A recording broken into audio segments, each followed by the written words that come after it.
sais, on parle d'attitude, d'éthique de travail, etc. Je me rappellerai toujours à ta saison de 16 ans. C'était-tu? Oui, c'était ta saison de 16 ans. Quand j'étais en montée rejoindre l'équipe dans les maritimes avec Pascal Rion. Mhm. On était en voiture ensemble, puis on parlait un petit peu. Il me demandait, c'est quoi ton opinion sur tel joueur. Puis là, il me dit, il me parle d'Anderson McDonald. Il me parle de. C'est là. Puis après ça, il me parle de toi. Je fais comme. Comme je t'ai dit, pendant un bon bout de temps, j'étais comme, je sais pas qu'est-ce que ça va faire comme joueur. Mhm. Mais il dit, ouais, mais là, attends un peu. Ce gars-là, il a une meilleure diète que j'ai jamais eue dans toute ma carrière. C'est le gars le plus travaillant de toute l'équipe. Il a 16 ans, puis il joue sur la quatrième ligne. Tu sais, il y avait juste des bons mots pour toi. Puis, ce qu'il me disait, on a dû le changer de famille de pension parce que sa diète était tellement intense que sa famille de pension n'était pas capable de le suivre. Fait que, tu sais, toi, c'est arrivé très très tôt où que tu t'es donné un style de vie, puis une structure vraiment là, que t'as presque. Je pense, à ma connaissance, écoute, je me rappelle le souper à 16 ans, bon, je travaillais pour l'organisation dans ce temps-là, t'es assis à côté de moi au souper de fin d'année, il y avait une salade, tu tassais le fromage pour pas manger ce qui était gras C'est dedans. vrai. Puis je te regardais, je te disais comme, oh non, c'est ça. Puis je me rappelle Fitz qui a dit, regarde, jamais tu ne manges pas de moi là. Puis Ouais, Fitz, on s'entend que, c'est ouais. pas non plus le gars qui est. C'est pas c'est un gars qui est extrêmement en forme.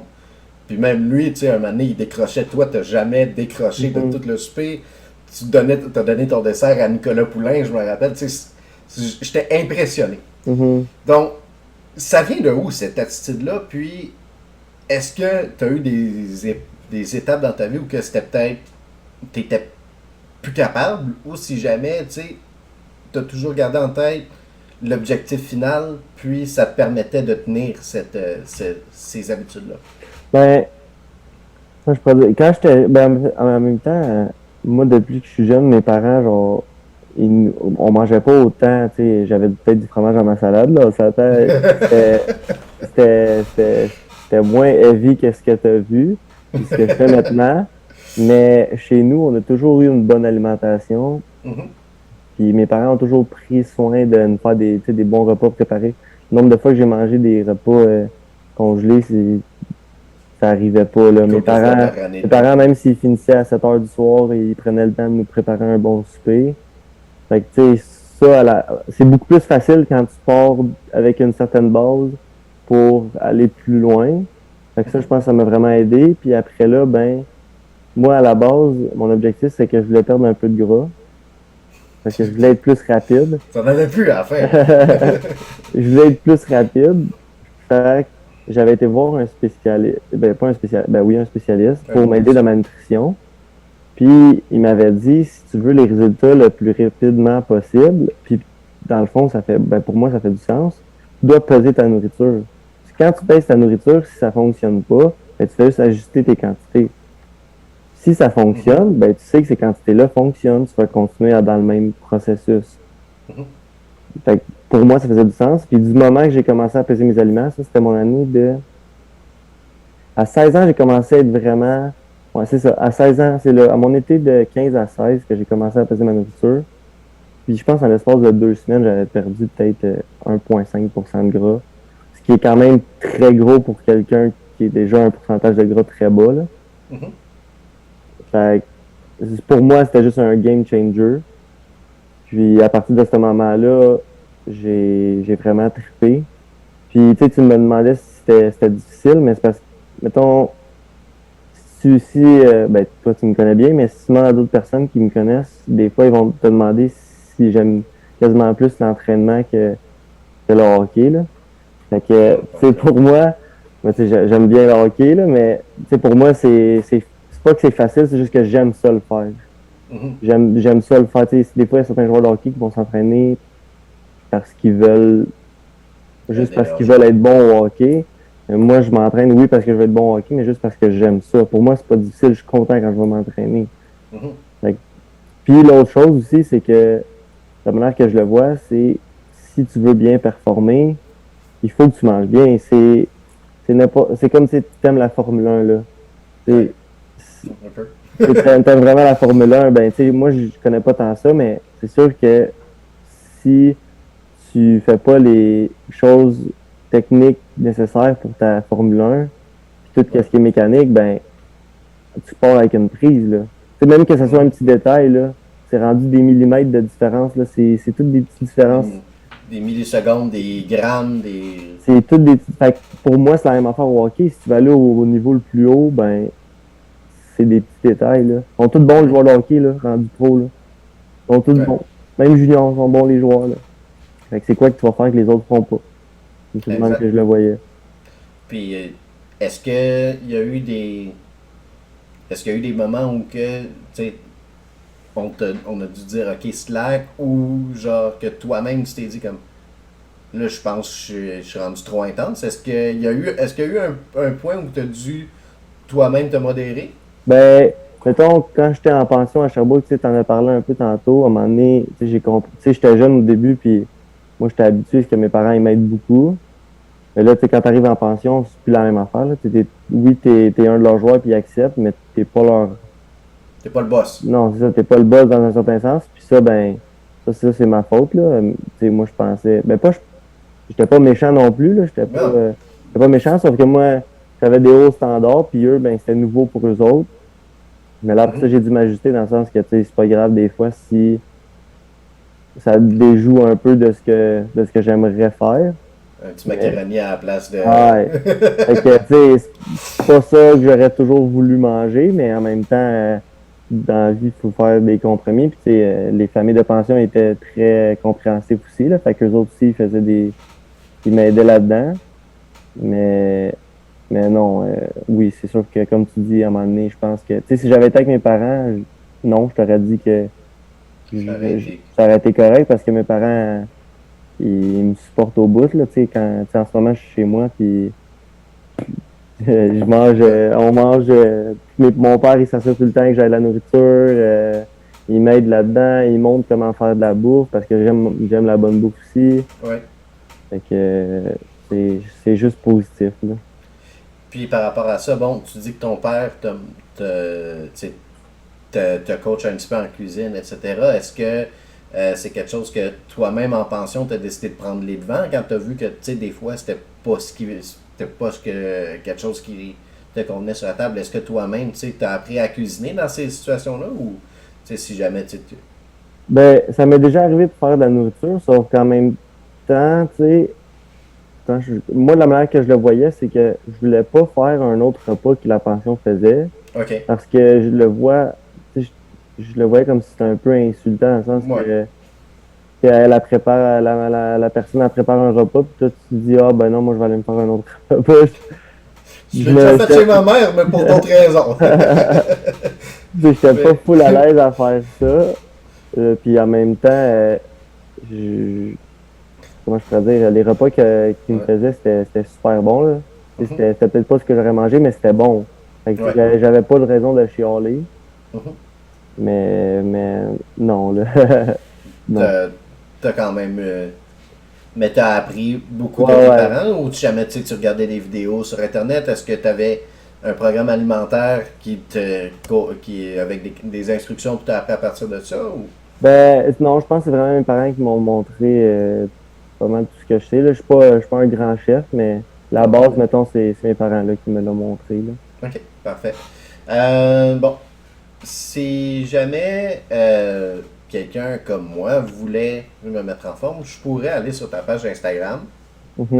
ta page de fitness. Ça d'ailleurs, je voulais te mentionner que je trouvais ça très drôle parce qu'il y avait une vidéo que c'était Sean Element qui était mic'd up et puis il Ouais. t'écœure pendant le warm-up Ouais. avec ta page SM. Ouais. Donc c'est ça, tu as ouvert une page où que tu peux, où qu'on peut t'écrire puis euh, un petit peu avoir un programme avec toi pour de l'entraînement. Puis parle-moi un petit peu de qu'est-ce que tu offres dans ce système-là. Puis c'est quoi la valeur ajoutée que tu vas amener en tant que joueur, qu'athlète de haut niveau toi-même versus quelqu'un qui est juste, admettons, un coach dans un pro gym ou un maxi club, quelque chose comme ça. Là.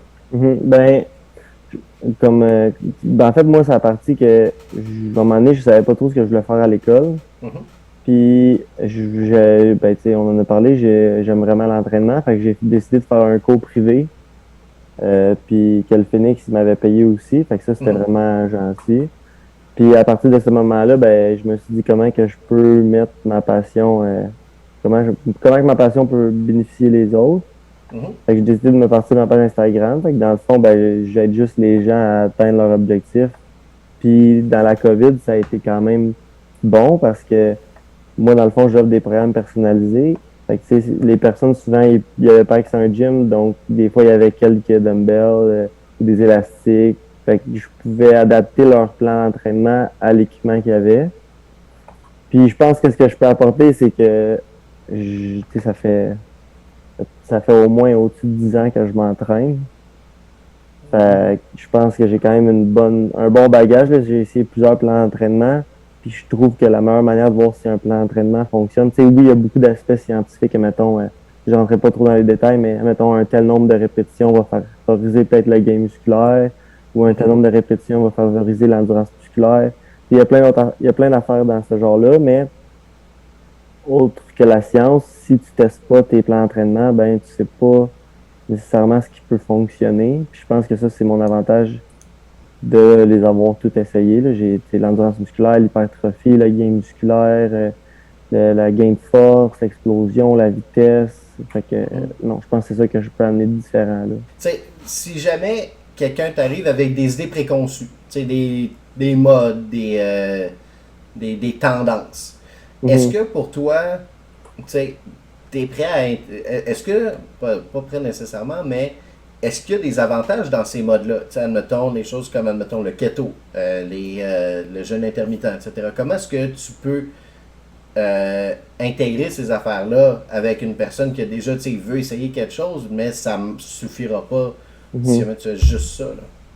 Ben, moi, je pourrais dire. Moi, ma façon de penser, c'est que tout peut être bon dépendamment de la personne. Mhm. Tu sais, je connais des personnes qui ont fait des diètes cétogènes, puis ben, la diète keto, puis ça fonctionne. Il y a des gens qui font une diète de jeûne intermittent, puis ça fonctionne. Fait que je pense que tout peut fonctionner, Mhm. mais le plus important, c'est que la personne elle soit à l'aise de le faire et Mhm. qu'elle se sente bien, puis comment je pourrais dire ça, tu sais, à part le jeûne, que je pense qu'il faut peut-être plus d'expérience pour le faire, mais tu sais, toutes les diètes, c'est comment que tu te sens là-dedans.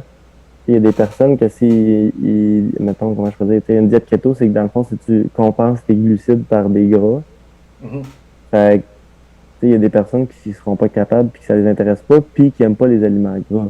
Fait que Mhm. je me verrais mal lui conseiller de faire ça. Puis, tu sais, je te dis ça, puis je suis pas un spécialiste en nutrition, mais j'ai quand même une bonne base là-dedans. Mhm. Mais, ouais, c'est ça. Tu sais, il y a beaucoup de diètes différentes, il y a beaucoup de mentalités. Je pense qu'ils peuvent toutes fonctionner.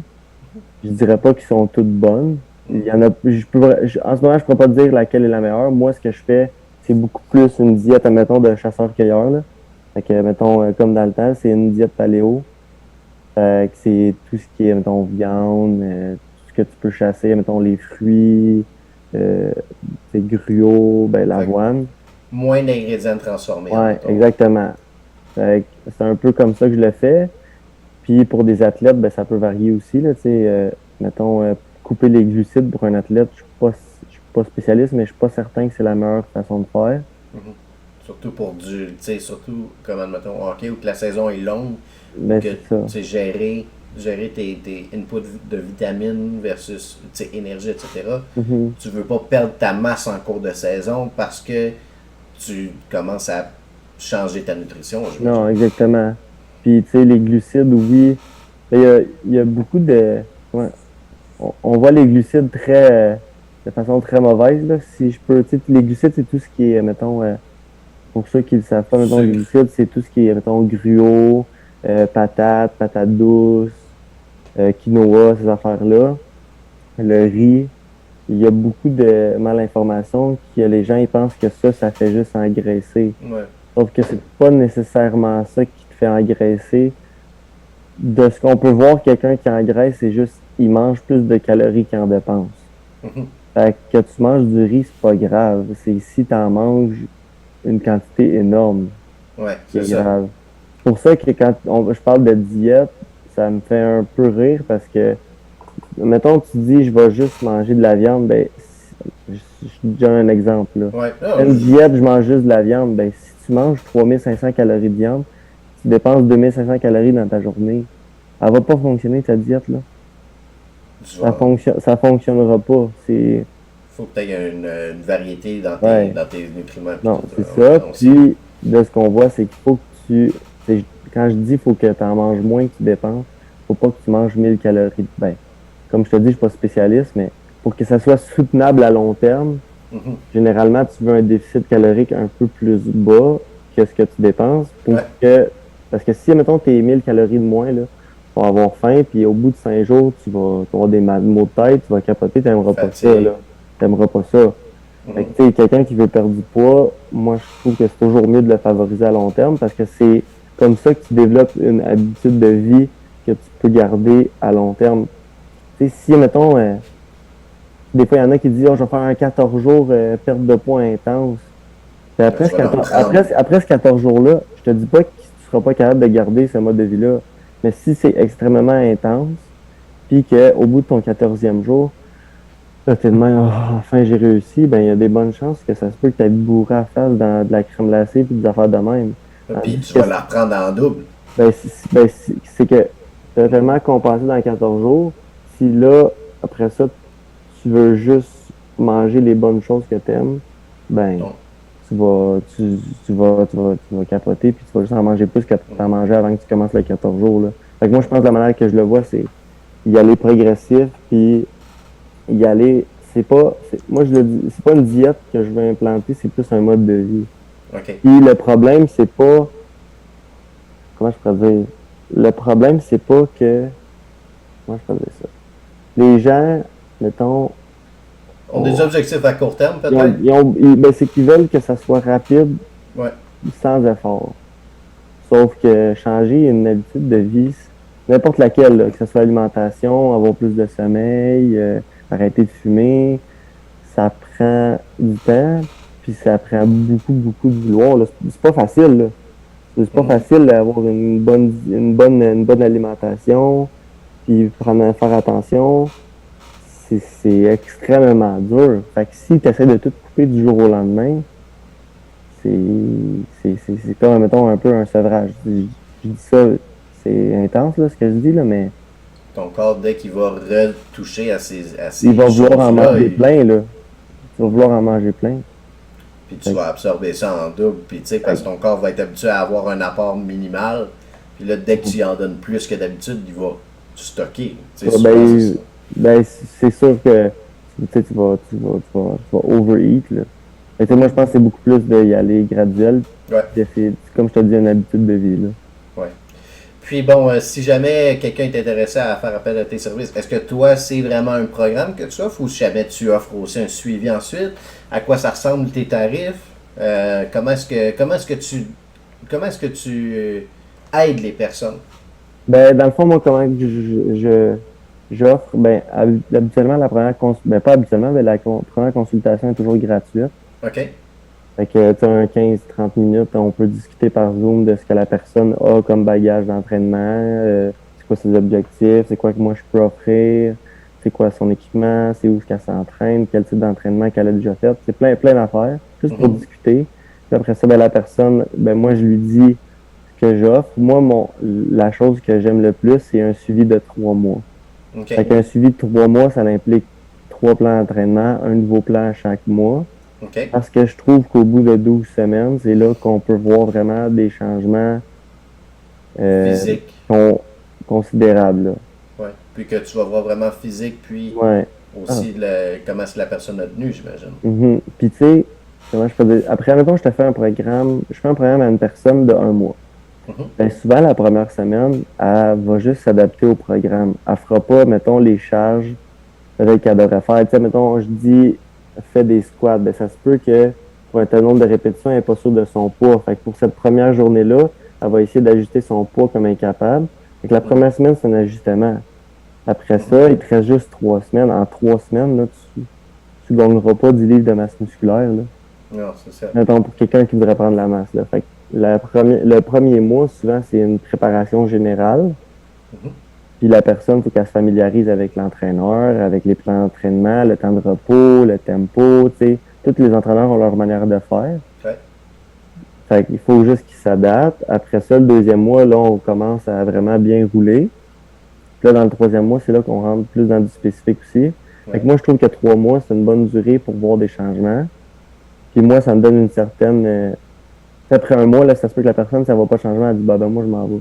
T'sais, mais en réalité, ça fait un mois avec... Oui, c'est sûr qu'il va y avoir des changements en un mois. Mhm. Mais comme on parlait tantôt, il y a beaucoup de personnes que... Moi, je S'attendre connais à un changement extrême ça. rapide. Ouais, c'est Tu vas ça. avoir le 10 livres en 2-3 Exact. semaines. Je dis pas que c'est impossible. Je dis juste qu'en un mois, c'est difficile à atteindre tous ces objectifs-là. C'est quand ça fait plusieurs années que la personne a des habitudes de vie qui Sédentaire. sédentaires, exactement, qui favorisent mettons, la prise de poids, ben, c'est pas quelque chose qui change en un mois, là. Comme je te disais tantôt, c'est difficile, là.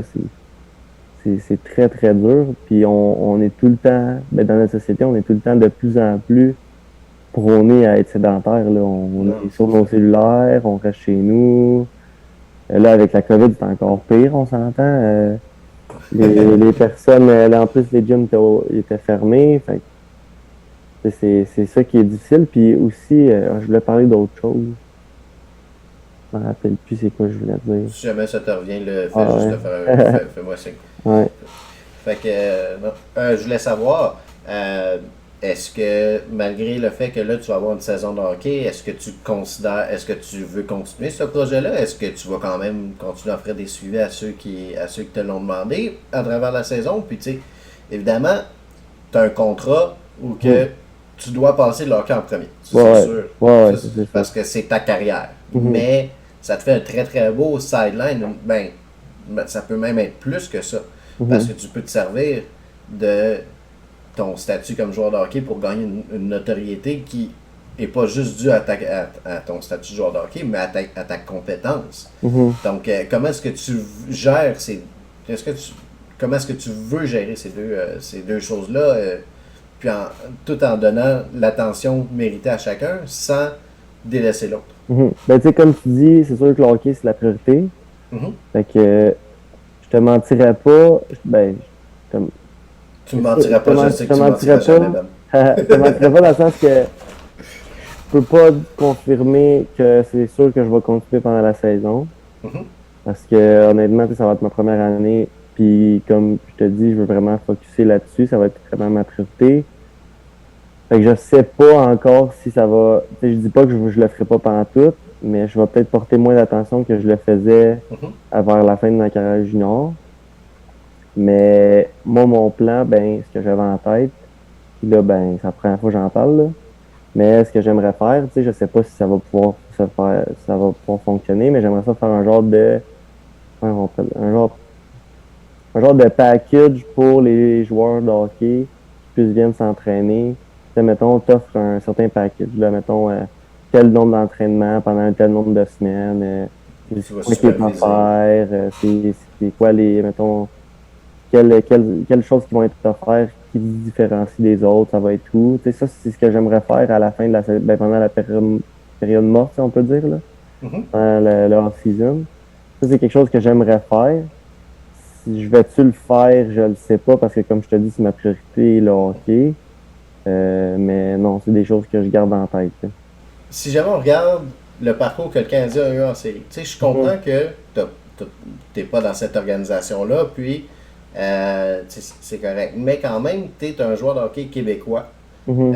qui, tu sais, t'as vu ce qui s'est passé, puis l'engouement qu'il y avait autour du Canadien, c'était quelque chose d'assez exceptionnel. Surtout après toute la situation qu'on a vécue depuis 1 an et demi avec la pandémie, où tout le monde était comme un peu frustré, tout le monde était isolé, tu sais, on se serrait les coudes, mais sans se voir. Mhm. Là, de voir ce qui s'est passé avec le Canadien, puis à quel point que ça a comme réveillé le monde au Québec, puis que pour une fois, tout le monde était, était ensemble Ouais, pour faire ouais, quelque chose. ouais, je comprends. Comment est-ce que tu as vécu ça en tant que joueur de hockey, puis en tant que Québécois de voir ça? Parce qu'en même temps aussi, le Canadien ressemblait beaucoup au Tigre. Ouais, je suis Euh, d'accord. Fait que, tu sais, comment est-ce que tu. C'est quoi ton interprétation du cheminement du Canadien en série? Ben, moi, je trouve que c'était très le fun, comme tu viens de le dire. C'était très rassembleur pour les Québécois. Tu sais, je l'ai vu auprès de ma famille puis de mes amis, comment il y avait beaucoup d'engouement par rapport à la prochaine partie, toujours à la prochaine partie. Puis c'est juste vraiment le fun, là. Tu sais, même si je suis pas dans leur organisation, comme tu as dit. Tu sais, moi, la dernière fois qu'ils ont gagné la Coupe Stanley, c'est quand mon frère est né. T'étais même pas né, Puis, c'est ça. fait que Moi, moi, moi, j'avais 2 mois. ouais, fait que moi, j'étais pas né. Fait que, tu sais, veux pas, tous Québécois, joueurs de hockey, ont toujours grandi, en voyant le Canadien, là. Fait que Mhm. non, c'est sûr que c'est le fun de voir leur parcours, puis qu'après toutes ces années-là, ça a finalement payé, surtout après tout le, comment je peux dire, après tout ce qui s'est passé, comme tu viens de le mentionner, ça a juste été Situation. bénéfique. Ouais, ça a été super bénéfique pour le Québec, là, en tout cas, du moins ce que je pense. Puis ça a été surtout, l'autre fois, j'entendais à 98.5, ça a été très bénéfique c'est pour le. On s'entend avec TVA quand tu t'arrêtes. Mais pas nécessairement TVA, mais tout ce qui est télé, les médias sociaux, ça a été difficile L'entreprise pour eux aussi. quand ils ont tout arrêté, les entreprises, quand tout le hockey, c'est pas juste pour le hockey, là, en général, tout le monde. Mhm. Mais ils parlaient des codes d'écoute qu'il y avait eu au Canada puis au Québec euh, depuis, mettons, en suivant le parcours du Canadien, tu sais, quand il était la seule équipe canadienne à être encore là, Ah, ça a ben, piqué. il y avait du monde là, qui écoutait, il y avait beaucoup, beaucoup de monde qui écoutait ça. Fait que c'est le Mhm. fun de voir que les gens ils se sont retrouvés à travers la situation du Canadien, là. Toi, est-ce que tu as un peu, une fois que les séries avec les Tigres se sont terminées, est-ce que tu as embarqué dans cet engouement-là, malgré bon, le fait que tout juste après les séries, t'as signé avec l'organisation de l'Avalanche, mais est-ce que tu as quand même eu cette effervescence-là? Est-ce que tu as quand même embarqué avec le reste du Québec? Ben, c'est sûr que moi, mettons, tu sais, mes parents écoutaient, même ma famille, tout écoutait les parties, mes amis. Fait que c'est sûr que j'étais avec eux autres, puis j'en profitais. Mais honnêtement, ben oui, j'ai embarqué, mettons, plus vers la fin, mais comme quand notre saison, elle a fini, tu sais, il y a 2 semaines que j'étais comme, Un écœur en titre de hockey. ben pas une 47, mais tu sais, je voulais comme décrocher, là, reset, comme on dit, là, Mhm. juste passer à autre chose, puis C'était pas en regardant libérer du mon hockey. cerveau. Non, c'était pas en regardant du hockey que ça allait arranger. Mais oui, vers la fin, c'était cool, là, de voir leur parcours, là, surtout contre Vegas, là, c'était une belle Ah, série, là. je pense qu'en même temps, tu sais, il y a vraiment eu des points similaires Mhm. entre votre équipe et leur équipe. Tu sais, euh, ce qui s'est passé, vous, la remontée de 3 buts, eux, c'était la gaffe de Fleury qui ont gagné en prolongation. Donc, Ouais, tu sais, si jamais ils perdaient ce match-là, Vegas prenait les devants, puis là, on peut ouais, dire ouais, que ça regardait mal. mhm. Même chose pour vous, tu sais, la Game 3, on dit souvent que les matchs impairs, c'est des matchs pivots, surtout dans le hockey junior, où que, c'est très très offensif, puis tout, puis que, il y a Ouais, peut-être moins d'expérience, fait que, si jamais tu perds le lead de la série, peut-être ça t'affecte plus que 15 ans avec des gars comme Corey Perry, des Shea Weber, etc., qui n'ont vu d'autres, tu sais. mhm. Ou que. Fait que, est-ce que tu avais cette impression-là ou que tu reconnaissais un peu le Canadien, votre équipe dans le Canadien quand tu t'es mis à le regarder? Mais c'est surtout de la manière comment que je vois qu'il y avait des similitudes, c'est que on était deux équipes underdogs, si on peut dire, dans Ouais. le sens que personne ne voyait le Canadien en finale, puis personne ne voyait les Tigres remporter la Coupe du Président, là. Fait que Mhm. dans ce cas-là, c'est sûr qu'il y a beaucoup de similitudes. Puis non, honnêtement, oui, il y avait quand même des. Puis dans le sens que aussi les Canadiens, ils gagnaient pas leur partie avec du jeu. Pas qu'ils n'ont pas de talent, mais dans le sens ils respectaient le système de jeu, puis c'est comme ça qu'ils ont gagné des parties importantes. Exact. Puis les Tigres de Victoriaville aussi, c'est comme ça qu'ils l'ont fait. Ouais. Fait que Le, là aussi, je vois des similitudes, là. c'est ça, le Canadien n'a pas marqué 5 buts dans toutes les playoffs. Mhm. C'est pas compliqué. Ils gagnaient leur match à bas Ouais. pointage. Fait que, Canadien, c'est 3 buts. 3, 3 buts. c'est ça, jusqu'en finale, 2 buts, ils gagnaient. C'était ça demain. Fait qu'écoute, je voulais vraiment te remercier pour ta participation. C'était super intéressant de parler un petit peu de ce qui s'est passé avec toi.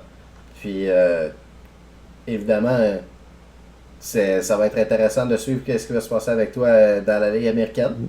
Puis, je te souhaite la meilleure des chances. Puis, probablement qu'on se reparle après, au courant de la prochaine saison ou à la fin de la saison. Peut-être si jamais tu veux venir faire un tour. Yes, parfait. Merci beaucoup. Je te remercie, Ben. Yes.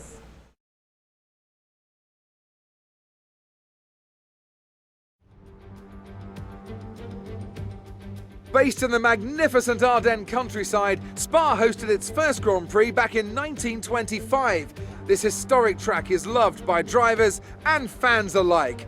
So it's welcome to the Belgian Grand Prix. Spa-Francorchamps today, a circuit that spans 4.35 miles. There are tons of elevation changes along the way too. 19 corners making up this circuit, with 9 of those to the right and the remaining 10 to the left. This track is a great one for fans of pure speed. The average lap speed comes close to a whopping 145 miles an hour. Donc, pour décrire ce tour rapide, au volant de la Williams, donc ici, on peut monter sur la 7e ou la 8e vitesse pour le premier virage. Bon, la 7e vitesse fait bien le travail. Tout ce qu'on veut, c'est d'avoir une bonne traction en sortant, donc 3e vitesse rapidement pour ce long secteur qui est à pleine vitesse. Donc ici, le but, c'est de garder le plus possible une ligne droite, là, de tourner le moins possible le volant au rouge radion, parce que c'est extrêmement dangereux de perdre le contrôle de la voiture avec le changement d'élévation. Donc, ici, on peut freiner 4e, 5e vitesse, plus souvent qu'autrement 5e, dépendant du réglage. Et ici, on essaie de pas trop monter sur le vibreur parce qu'on perd notre tour valide, si c'est le cas. Ici, j'aime bien rester serré. Il y en a qui aiment mieux prendre un angle un peu différent. Mais je crois que c'est le plus efficace. Même chose ici, là, on essaie de ne pas trop monter sur le vibreur parce que sinon, c'est invalide. 7e vitesse dans ce virage-là, on fait juste taper le frein avant d'amorcer et plein régime. Donc encore une fois, ici c'est 4-5e vitesse, plus souvent qu'autrement 5e. C'est un peu dangereux ici de toucher le gravier en sortant, donc on est prudent. Et une bonne sortie. Ici, les pilotes dans la vraie vie vont être beaucoup plus haut sur le vibreur, mais le jeu est extrêmement sensible et le vibreur n'est pas très large, donc c'est mieux de rester sur la piste. Mais ça m'a peut-être coûté 4 dixièmes là, si jamais j'avais pu avoir la même ligne de course que les pilotes. Donc, ici, on freine jusqu'en 2e vitesse après ce secteur extrêmement rapide. On revient rapidement en 3e vitesse pour aller chercher une bonne traction. Et c'est le tour de Spa-Francorchamps à bord de la voiture. Maintenant, avec l'autre angle. Donc, on regarde avec l'angle télévision.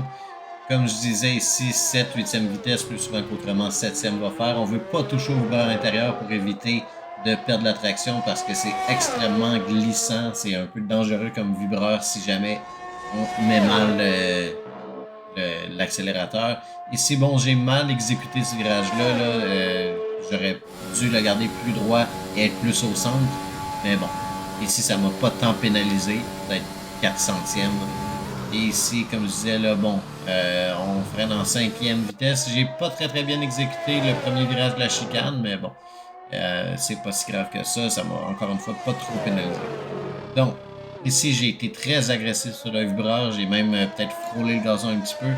Et la sortie, par contre, était très bonne. Ici, j'ai bien aimé l'exécution que j'ai pu réussir. Ici, j'ai même été un peu loin sur le j'ai été presque complètement sur le vibreur, mais ça m'a permis de garder une bonne vitesse. J'ai mal exécuté encore une fois ici le premier virage de la chicane, la deuxième par contre très bien fait. Et ici, comme je disais plus tôt, là, j'aurais normalement pu monter beaucoup plus haut sur le vibreur si jamais le jeu n'était pas si sensible sur les vibreurs et sur les tours invalides. Donc, on veut vraiment éviter ce vibreur à l'intérieur parce que c'est comme une catapulte. Si jamais on est trop agressif et qu'on met 2 roues sur le vibreur, c'est terminé, la voiture se retrouve dans le décor. Donc bonne sortie ici, là peut-être un peu large et un peu lente, mais ça m'a donné une bonne traction. Ça, c'est un tour d'environ 1,42,5, ce qui est quand même un tour très acceptable. Donc, maintenant, pour discuter du Pro Pool F1 Québec, en fait, des prédictions de mi-saison. Donc, il y avait un jeu disponible sur le groupe F1 Québec et les membres étaient invités à participer en faisant leurs prédictions à 10 questions. 10 questions qui concernaient des prédictions pour le reste de la saison et puis qui pouvaient donner des points pour le Pro Pool, qui est un pool hebdomadaire avec une question au hasard choisie soit par un des administrateurs ou par un des participants.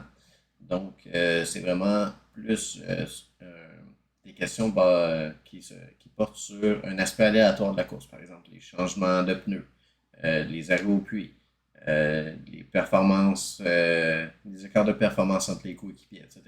Alors, c'est pas des prédictions très, très directes, mais un petit peu plus ludiques sur les événements de course.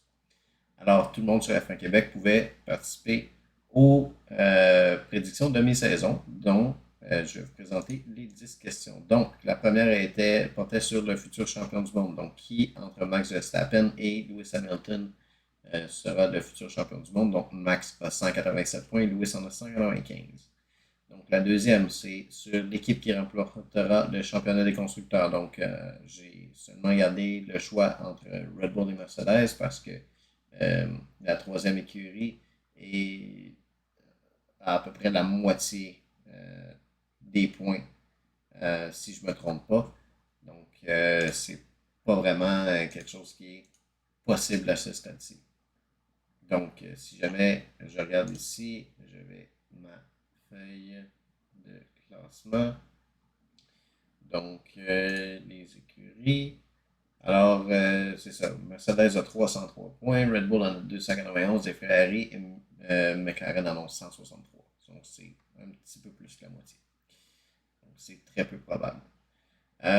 Pour ce qui est du meilleur des autres, donc le troisième meilleur pilote après les deux superstars, donc Max et Lewis, qui on pense dans le groupe F1 Québec qui terminera troisième, supposant évidemment que personne ne rejoindra les deux premiers. Donc que ce sera 1-2, peu importe dans quel ordre.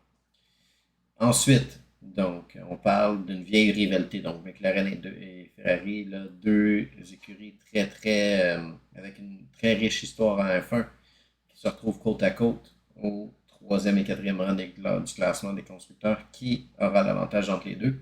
On suppose encore une fois, évidemment, que personne ne les rejoindra parce qu'Alpine est cinquième avec 77 points. Donc, c'est essentiellement la moitié. C'est très peu, c'est moins que la moitié, c'est très peu probable que ça se produise. Qu'Alpine remonte. Ensuite, le bon coéquipier, donc lequel des deux deuxièmes pilotes dans les écuries de pointe terminera devant. Donc, Bottas chez Mercedes qui a 108 points ou Perez chez Red Bull qui a 104 points. Ensuite de ça, lutte à l'interne. Donc, dans quelle écurie est-ce que l'écart entre les deux pilotes, l'écart de points sera le plus petit, sachant que il y a des trois écuries qui risquent de récolter les points au compte-gouttes. Donc, Haas, Williams et Alfa Romeo, on a exclu ces trois écuries. Parce que c'est très facile de prédire Haas, sachant que possiblement que les deux pilotes ne récolteront aucun point. Même chose là chez Alfa Romeo et Williams, ça va être très rare de les voir récolter plus que 1 ou 2 points dans une course. Alors, on les a sortis de cette question. Ensuite de sa victoire surprise, combien de courses seront remportées par des pilotes non Mercedes et non Red Bull? À date, il y a eu une seule victoire de ce genre, donc c'est Ocon en Hongrie, parce que sinon c'est Perez, Max et Lewis pour les 10 autres courses. Donc, ça c'est une question qui est assez intéressante aussi. La fin d'une longue carrière, donc est-ce que Kimi va prendre sa retraite? On ne sait pas, mais c'est pas ça la question. La question, c'est combien de points il va récolter d'ici la fin de la saison. Il y a seulement 2 points en 11 épreuves jusqu'à maintenant. Donc, ça, c'est encore une fois une question qui était ouverte. C'est intéressant de voir les prédictions des gens. C'est très, très varié. Ensuite de ça, les anciens champions en milieu de peloton. Donc ça, c'est un tongue twister. Qui de Fernando Alonso qui a 38 points et Sébastien Vettel qui a 30 points va terminer devant. Donc, c'est deux anciens champions du monde qui se retrouvent avec des écuries de milieu de grille. Alors, lequel réussira le plus de points? Ça, évidemment, Sébastien Vettel a perdu 18 points pour sa disqualification en Hongrie. Alors, ça définitivement, ça joue beaucoup dans la réponse. Et on termine avec la voiture la plus rapide. Donc, quelle écurie va réussir le plus de meilleurs tours cette saison? Mercedes et Red Bull en ont présentement 5 et Gasly a récolté le meilleur tour en Hongrie. Alors, c'est 5-5-1. Donc, si jamais on regarde les questions, la question A. Donc, pour le championnat des pilotes, le champion du monde, c'est 60% en faveur de Max Verstappen selon le groupe et 40% pour Lewis. Malgré le fait que Lewis soit présentement à l'avance, je pense que tout le monde voit que Max a été extrêmement malchanceux dans les 2 dernières courses et Lewis extrêmement chanceux, malgré le fait qu'il ait presque bousillé sa course dès le début en Hongrie, mais il a fait un travail incroyable pour remonter. On doit lui donner ça. Et on ne va pas régler le débat Max Lewis à Cops. Je pense que c'est pas la plage. Je pense qu'on va absolument régler ici. Mais beaucoup voient des malchances que Max qui se sont abattus sur Max et je pense que tout le monde s'est dit ça va bien arrêter un moment donné, puis ça va arriver à Lewis. Donc, je pense que c'est un petit peu la mentalité de chacun. Mais c'est quand même assez serré. Ça a déjà été 50-50 pendant un bon bout de temps. Maintenant, championnat des constructeurs. La question B, ça c'est exactement l'inverse, 60-40, mais de l'autre côté. Ce que ça veut dire, c'est que beaucoup croient que les Mercedes vont être plus constantes que les Red Bull. Parce que, Perez et Max ont des performances un petit peu up and down, disons. Pas par leur faute, surtout pas dans le cas de Max, parce que quand il n'y a pas de problème, il est extrêmement rapide, c'est pas mal 1 ou 2 tout le temps. Mais il peut leur arriver des petites situations, surtout Sergio.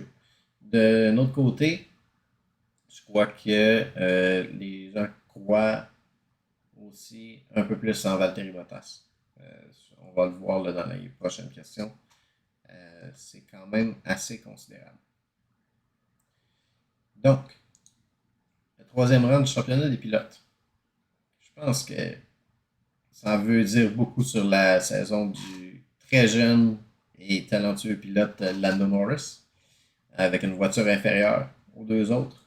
80% des gens croient qu'il va demeurer 3e au classement, parce que présentement, il y a 113 points, 108 pour Bottas et 104 pour Perez.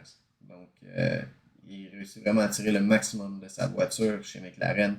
C'est très impressionnant de voir un si jeune pilote avec une voiture clairement inférieure surpasser 2 pilotes vétérans.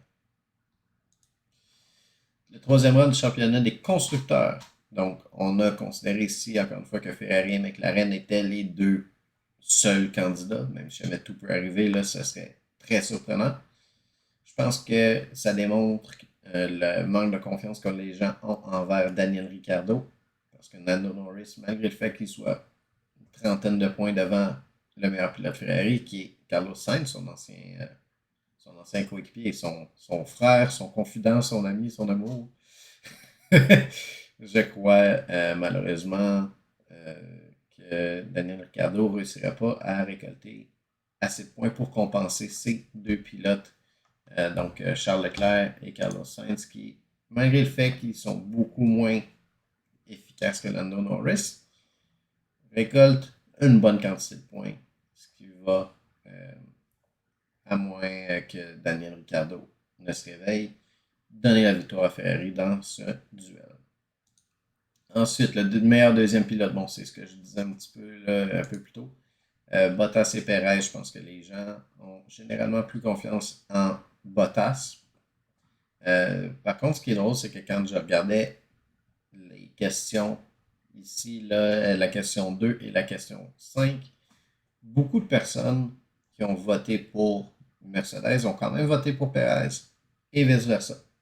Donc, je pense que tout le monde considère vraiment que c'est je m'excuse du terme, un coin flip, un hasard entre Max et Lewis et un hasard entre Sergio et Valtteri. Par contre, là, il y a quand même un certain avantage qui est donné à Valtteri Bottas dans bien des cas. Donc, ici, le plus petit écart de points entre les coéquipiers, en excluant, comme je disais, les 3 écuries de fond de grille. Personne voit ça arriver chez McLaren, Mercedes ou Red Bull. Les écarts sont des 60 points et plus.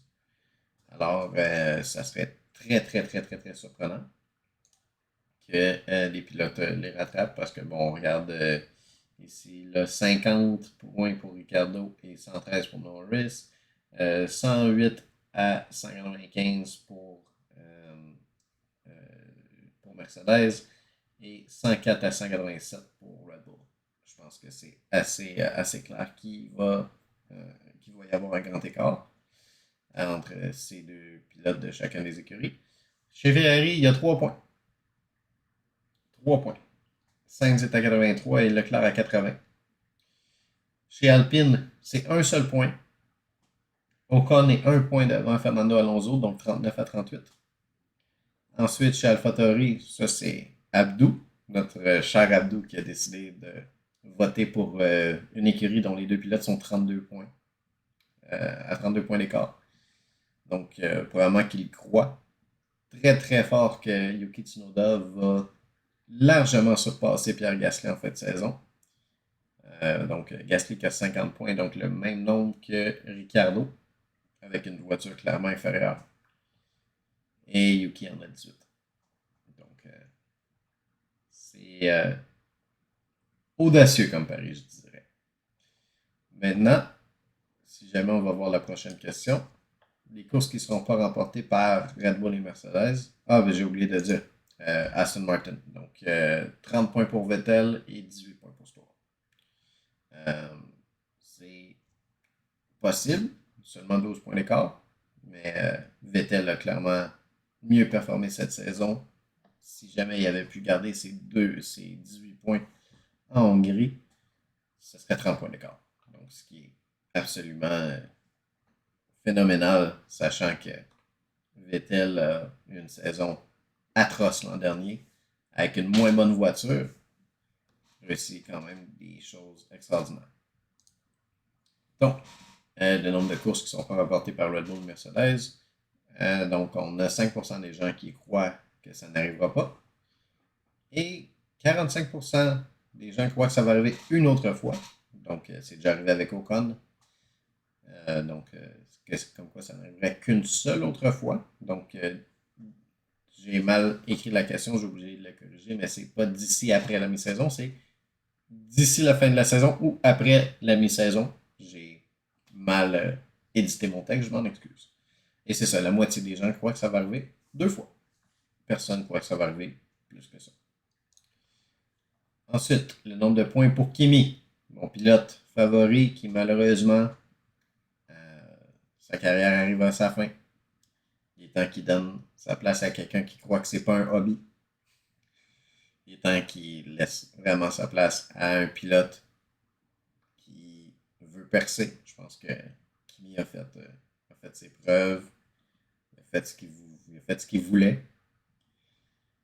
Alors, il va me manquer, mais c'est temps qu'il passe à autre chose.